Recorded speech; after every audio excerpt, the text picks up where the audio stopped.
एक ऐसे घराने की कहानी जिस पर पुरस्कार मौत का साया मंडला रहा था। आजर, रतन कुमार, बरकत अली, एक शख्सियत के तीन मुख्तलिफ रूप। हालात की गर्दिश ने उसे एक जोगी के हाथों कठपुतली बना दिया था। जोगी जो हैरत अंगेज और नाकाबिल यकीन शैतानी कुव्वतों का मालिक था। वो अनमोल शय क्या थी जिसने जोगी को भी दीवाना बना दिया था। कुफ्र और ईमान के दरमियान जन्म लेने वाली एक पुरस्कार कहानी। वो काली ताकतों के नशे में चूर बलवान बनने चला था। उसने मौत को सामने देखकर अपना दीन और ईमान जोगी के हाथ बेच दिया था। नंगा मलंग कौन था, कहां से आया, महान बनने की ख्वाहिश उसे ले डूबी थी। अगर आपने इस कहानी को शुरू से नहीं सुना तो डिस्क्रिप्शन में इस कहानी की पहली किस्त का लिंक आपको मिल जाएगा। आइए चलते हैं कहानी की अगली किस्त की तरफ। मैं बिस्तर पे लेटा करवटें बदल रहा था जब एक कमसिन पुजारन तंग चोली और घाघरे में अपने हुस्न का जादू जगाती कमरे में दाखिल हुई। उसके हाथों में दूध का गिलास था। गुदाज होंठों पर जिंदगी से भरपूर मुस्कुराहट खेल रही थी। उसके अंग अंग में बिजली भरी थी। मैं जल्दी से उठकर बैठ गया। मेरा नाम यशोदा है। बड़े पुजारी के चरणों की धूल हुई। उसने मुझ पर कातिलाना नजरों से तीर चलाते हुए कहा, तुम्हारे लिए दूध लाई हूं, इसे पी लो। मैंने उसकी बात मान ली। वो जहर भी देती तो शायद मैं इनकार ना करता। उसकी आमद ने मेरे जहन पर तारी सारा बोझ उतार दिया था। उसके हुस्न का निखार काबिले दीद था। जिस्म कयामत था। उसकी बादामी आंखों में बिजलियां गूंज रही थी। चोली और घाघरे के दरमियान उसका खुला हुआ जिस्म मुझे बहकाने लगा। वो रहीम दीन की मासूम बेटी से ज्यादा कमसिन और अल्लड़ थी। मेरा दिल चाहा कि उसे अपनी बाहों में घसीट लूं। रतन कुमार बनने के बाद इस नाम को यशोदा के वजूद से नथी कर दूं। लेकिन सीताराम के खौफ ने मेरे कदम थाम लिए। मैंने एक ही घूंट में दूध का सारा गिलास अपने वजूद में उंडेल लिया। उसके हलक के नीचे से उतरते ही मुझ पर सुरूर की कैफियत तारी होने लगी। मैं चौंका। मेरे जहन में भंग का तस्वुर उभरा। मैंने कहीं सुना था कि मंदिरों में भंग घोटी जाती है जिसे देवताओं का मशरूब समझकर पिया जाता है। शायद उन्होंने यशोदा जैसी अधखिली कली का इंतखाब इसलिए किया था कि मैं उसकी आंखों की मस्ती में डूबकर अक्ल खुद से बेगाना हो जाऊं।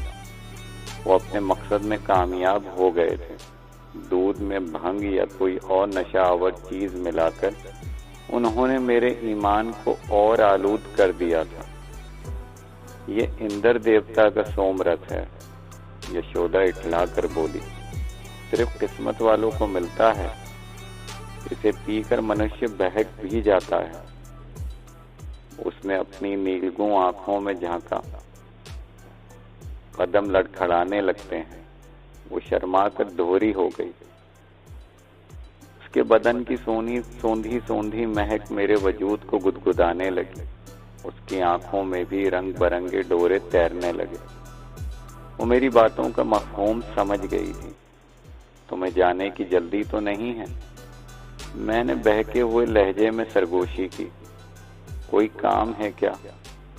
उसने शौक नजरों से मुझे देखा। इन निगाहों में आमादगी का इजहार था। मैंने सीताराम की तमाम नसीहतों को बालाए ताक रख दिया। हाथ बढ़ाकर यशोदा की मरमरी कलाई थाम ली। वो लहराती बल खाती मेरी आगोश में समाने लगी। लेकिन उसी वक्त दरवाजे पर दस्तक की मध्यम आवाज उभरी तो वो किसी खौफजदा हिरनी की तरह मचल कर मेरी बाहों से निकल गई। मेरे हलक में कांटे चुभने लगे। मेरा दिल धड़का। शायद सीताराम की पुरस्कार नजरों ने मेरे इरादे को दूर रहकर भी भांप लिया था। वो गालिबन मुझे सरजनिश करने की खातिर आया होगा। मैं संभल कर बैठ गया। लेकिन यशोदा के जाने के बाद जो शख्स मेरे कमरे में दाखिल हुआ वो पुजारी महावीर के सिवा कोई और नहीं था। मेरे दिल की धड़कनें तेज होने लगी। तुम? मैंने उसे वजाहत तलब नजरों से घूरा।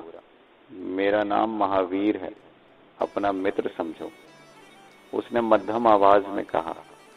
तुम्हें एक दो जरूरी बातें समझाने आया हूं। लेकिन जोगी सीताराम, मैंने कुछ कहना चाहा, वो मेरी बात काट कर बोला। उसकी चिंता मत करो, मैं जानता हूं कि वो मन के अंदर भी झांक सकता है, लेकिन मैंने कुछ देर के लिए मंडल खींच दिया है, वो इस मंडल के अंदर नहीं देख सकेगा। ऐसी क्या बात है जो तुम सीताराम की मौजूदगी में नहीं कर सकते? मैंने उसे टटोलने की खातिर दरियाफ्त किया। मेरे पास समय कम है, मेरी दो बातें गिरा से बांध लो, उसने ठोस लहजे में कहा। पंडित रामकिशन से पंजा लड़ाने की भूल कभी मत करना, मैं तुम्हारा मतलब नहीं समझा। जोगी सीताराम ने जान लिया है कि इस धरती पर केवल तुम ही ऐसे मनुष्य हो जो उसका काम कर सकते हो, इस कारण वो तुमसे पींग बढ़ा रहा है। महावीर ने इधर उधर देख कर कहा, वो जिस चीज की खोज में है उसे तुम्हारे सिवा कोई और हासिल नहीं कर सकता। क्या पंडित रामकिशन जोगी सीताराम से ज्यादा ताकतवर है? मैंने पूछा। बराबर का जोड़ समझ लो, हो सकता है सीताराम ही उस पर भारी पड़ जाए, मैं विश्वास से नहीं कह सकता। और वो चीज क्या है?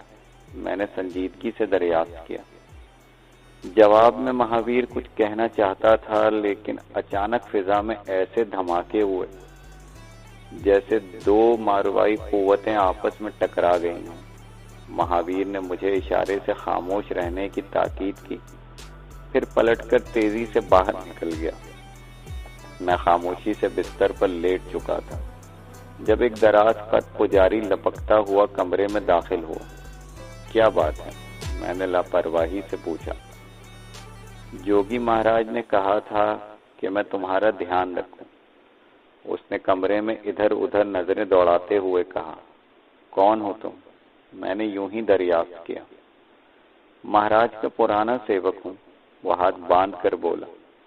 तुम किस्मत के धनी हो कि तुम्हें महाराज का आशीर्वाद मिल गया। मैं बरसों से सेवा कर रहा हूं, लेकिन अभी तक खाली झोली लिए फिर रहा हूं।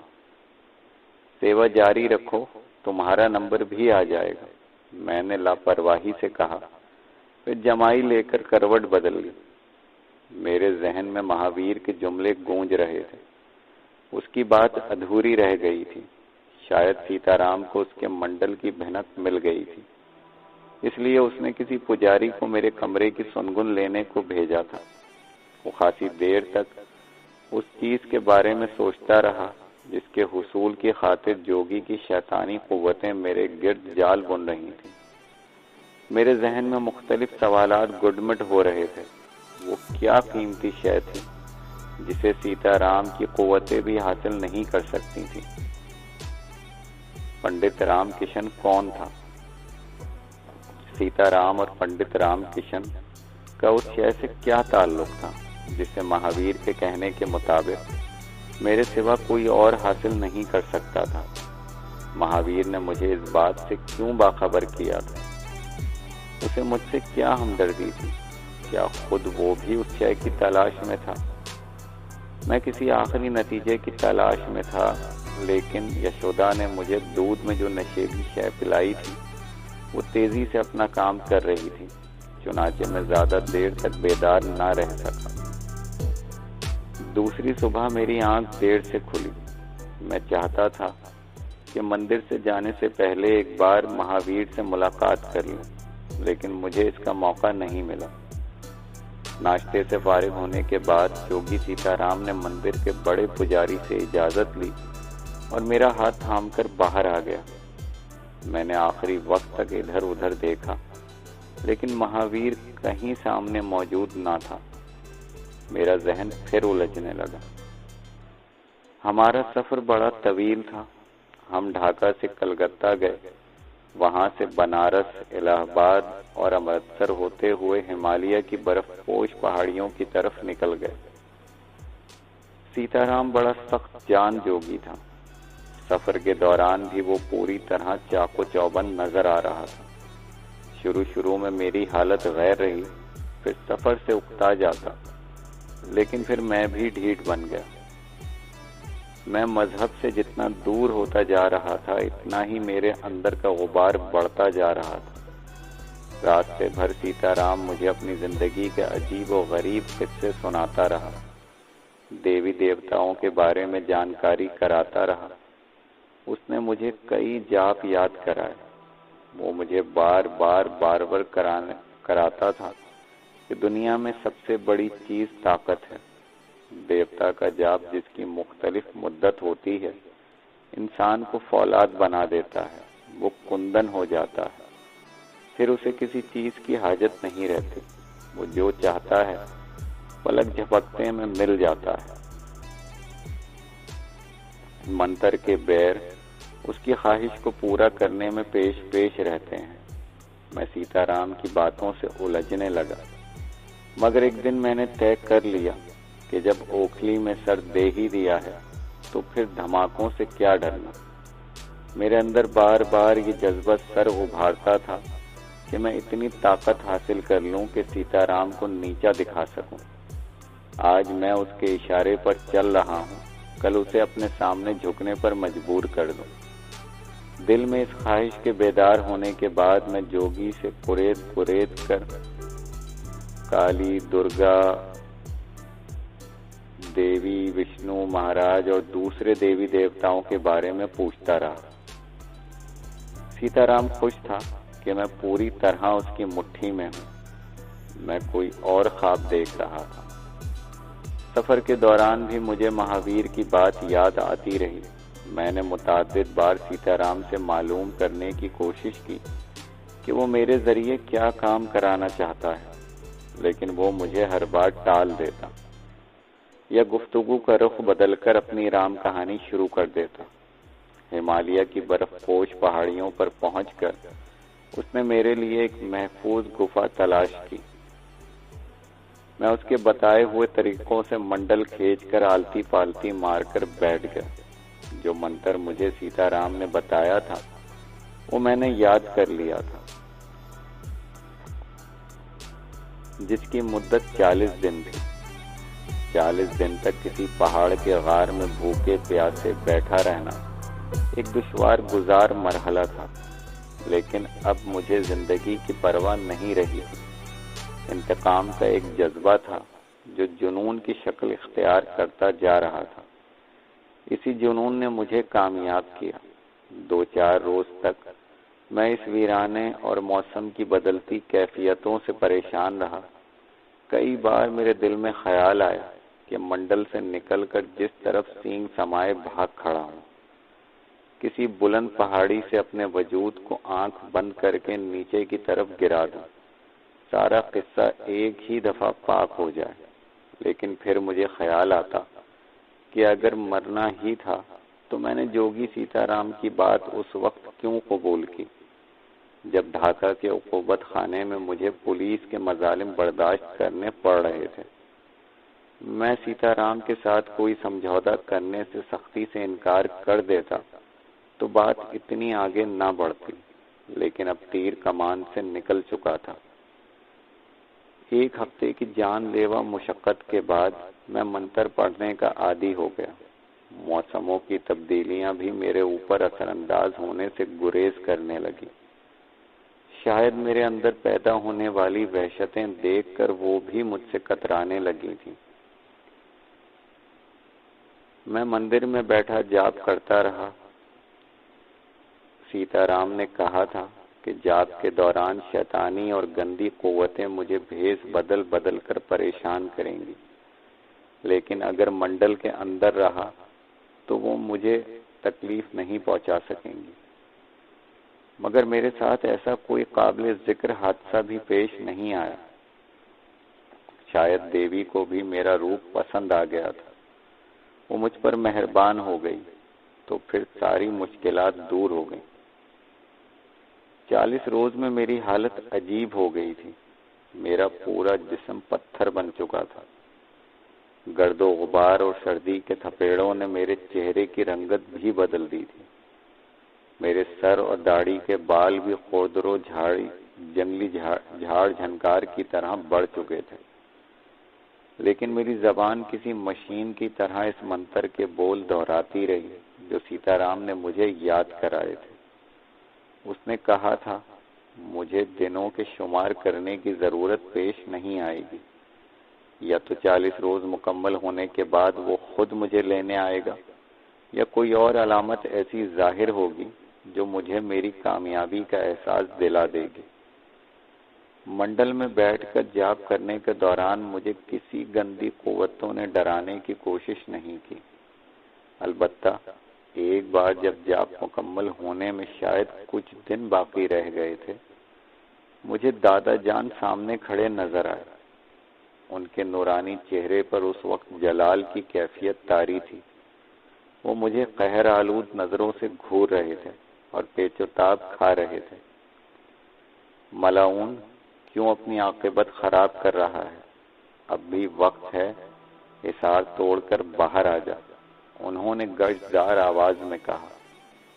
बड़े मियाँ, मैंने इसे किसी शैतान का बदला हुआ रूप समझकर उसका मजाक उड़ाया। अगर तुम मेरे दादा जान हो तो फिर हिसार के अंदर आ जाओ।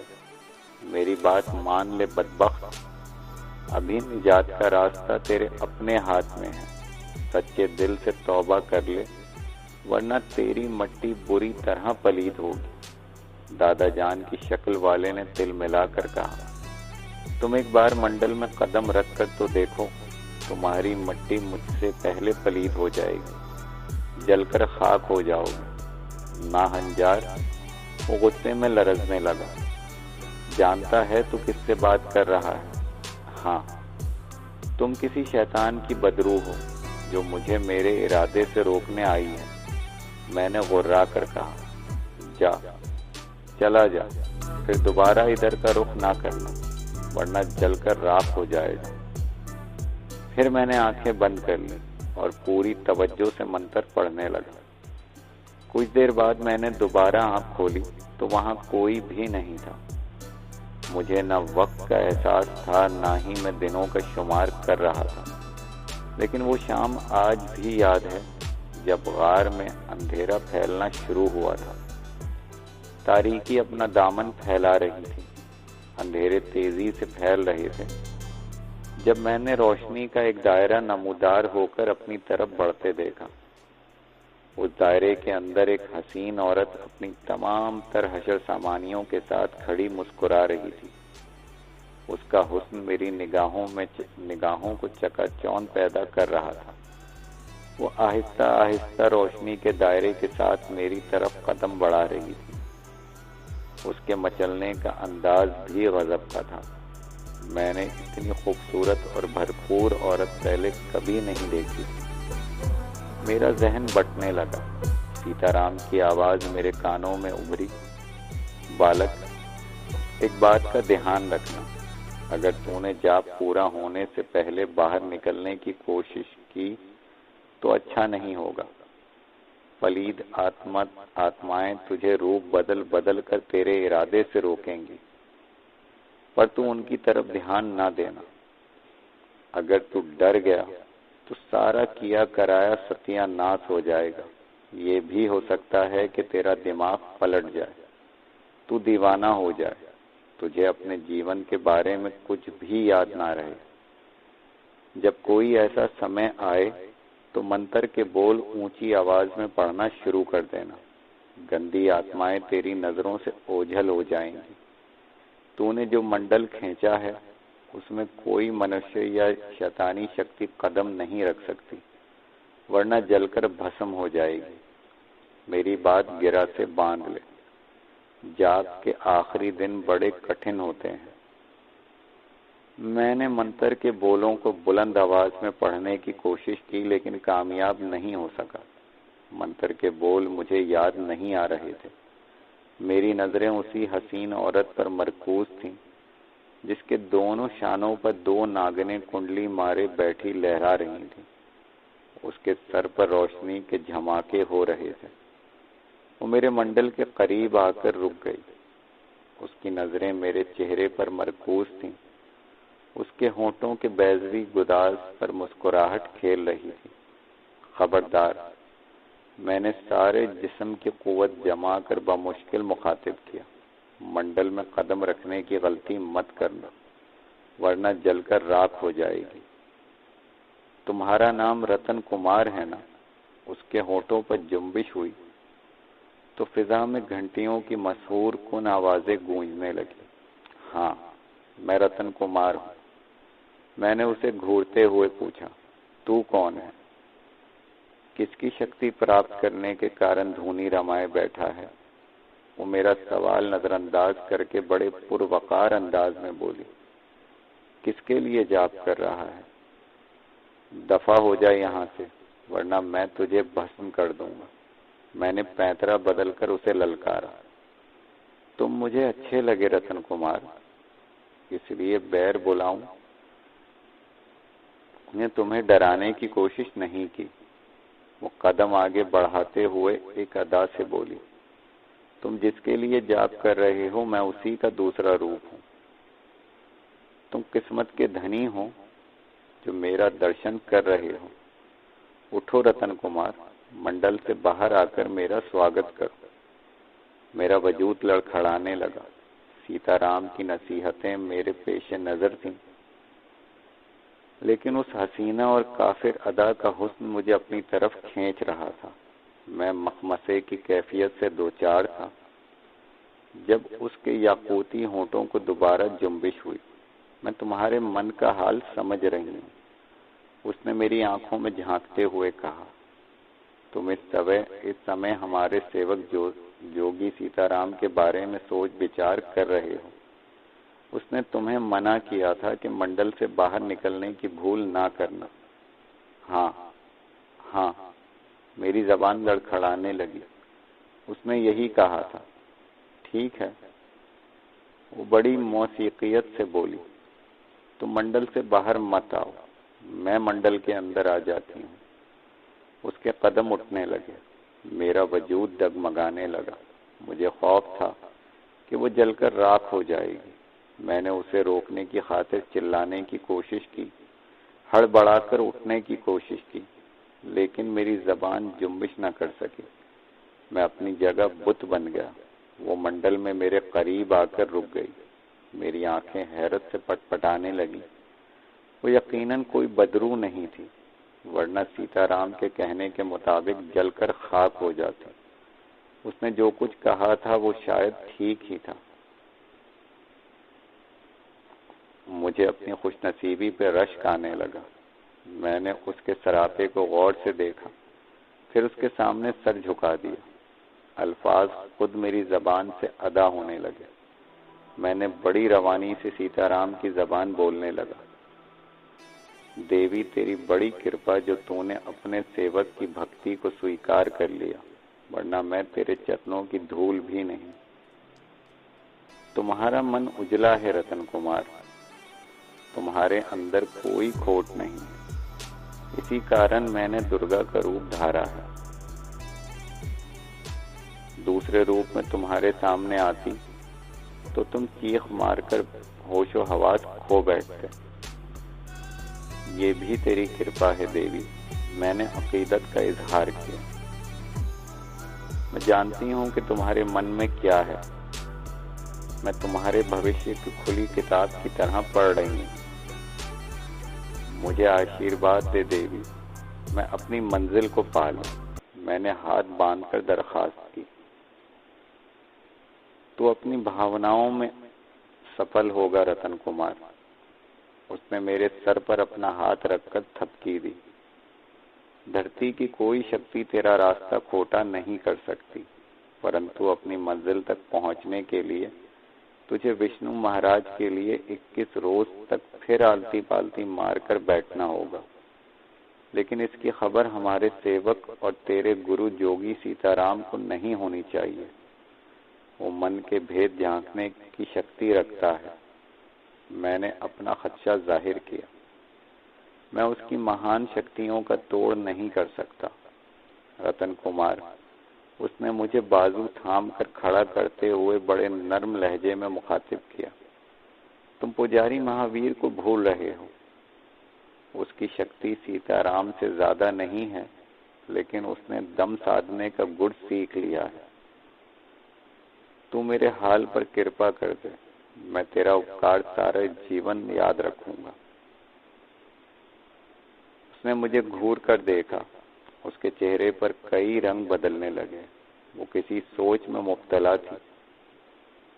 मैं उस पर नजरें जमाए रहा। कई साहतें खामोशी से गुजर गईं। उसके हिजान अंगेज जिस्म से फूटने वाली खुशबू मेरे दिलो दिमाग पर तारी हो रही थी। मैं एक अजीब कैफियत, एक अजीब सहर में मुब्तला था। जब उसके होंठ दोबारा हिले, मैं देख रही हूँ तुम्हारे भविष्य में क्या लिखा है। उसने सपाट लहजे में कहा, अगर मैं दूसरे रूप में आती तो तुम्हारी बनती तो सीताराम के मुकाबले में ठुकरा देती, लेकिन इस रूप में मैं तुम्हें निराश नहीं करूंगी। देवताओं को भी यही मंजूर है। दुर्गा ने अपनी बात खत्म करने के बाद अपने बालों में गुंधा हुआ एक फूल निकालकर मुझे खाने को कहा। मैंने उसके हुक्म की तामील में किसी हिचकिचाहट का मुजाहरा नहीं किया। अब सीताराम तुम्हारे मन की सारी बातें नहीं जान सकेगा। सारी बातों से तेरी क्या मुराद है? मैंने डरते डरते वजाहत चाहिए। केवल वो बातें जो तू उससे छुपाना चाहता है, पर एक बात का ध्यान रखना, कभी देवी देवताओं की तरफ से तेरे दिल में कोई मैल आया तो फिर मुझे तेरे लिए भी दूसरा रूप इख्तियार करना पड़ेगा। धर्म के नाम पर मैं तेरे साथ कोई रियायत नहीं करूंगा। समझ रहे हो रतन कुमार कि मैं तुमसे क्या कह रही हूँ? मैं तेरी बातों का ध्यान रखूंगा। मैंने जल्दी से हामी भर ली। विष्णु महाराज का जाप करने के बाद तू महान शक्ति प्राप्त कर लेगा, लेकिन इस शक्ति को तू सीताराम को नष्ट करने के लिए कभी इस्तेमाल नहीं करेगा। मैं तुझे वचन देता हूँ कि सीताराम को कोई ऐसा कष्ट नहीं दूंगा जो तेरी मर्जी के खिलाफ हो। फिर दुर्गा ने मेरा हाथ थाम लिया। मुझे यूं महसूस हुआ जैसे एक लम्हे को मेरी आंखें बंद हो गईं। दूसरे लम्हे आंख खुली तो मैं किसी घने जंगल में मौजूद था। वो जंगल भी किसी बुलंद पहाड़ पर वाक़ था। ये स्थान विष्णु महाराज के जाप के लिए ठीक रहेगा। दुर्गा ने मुझे जाप करने के लिए मंत्र के बोल बताए। मैं मंडल खींचकर बैठने लगा तो उसने कहा, रतन कुमार, तू बड़ा भगवान है जो मैं सीताराम के मुकाबले में तेरा हाथ मजबूत कर रही हूँ।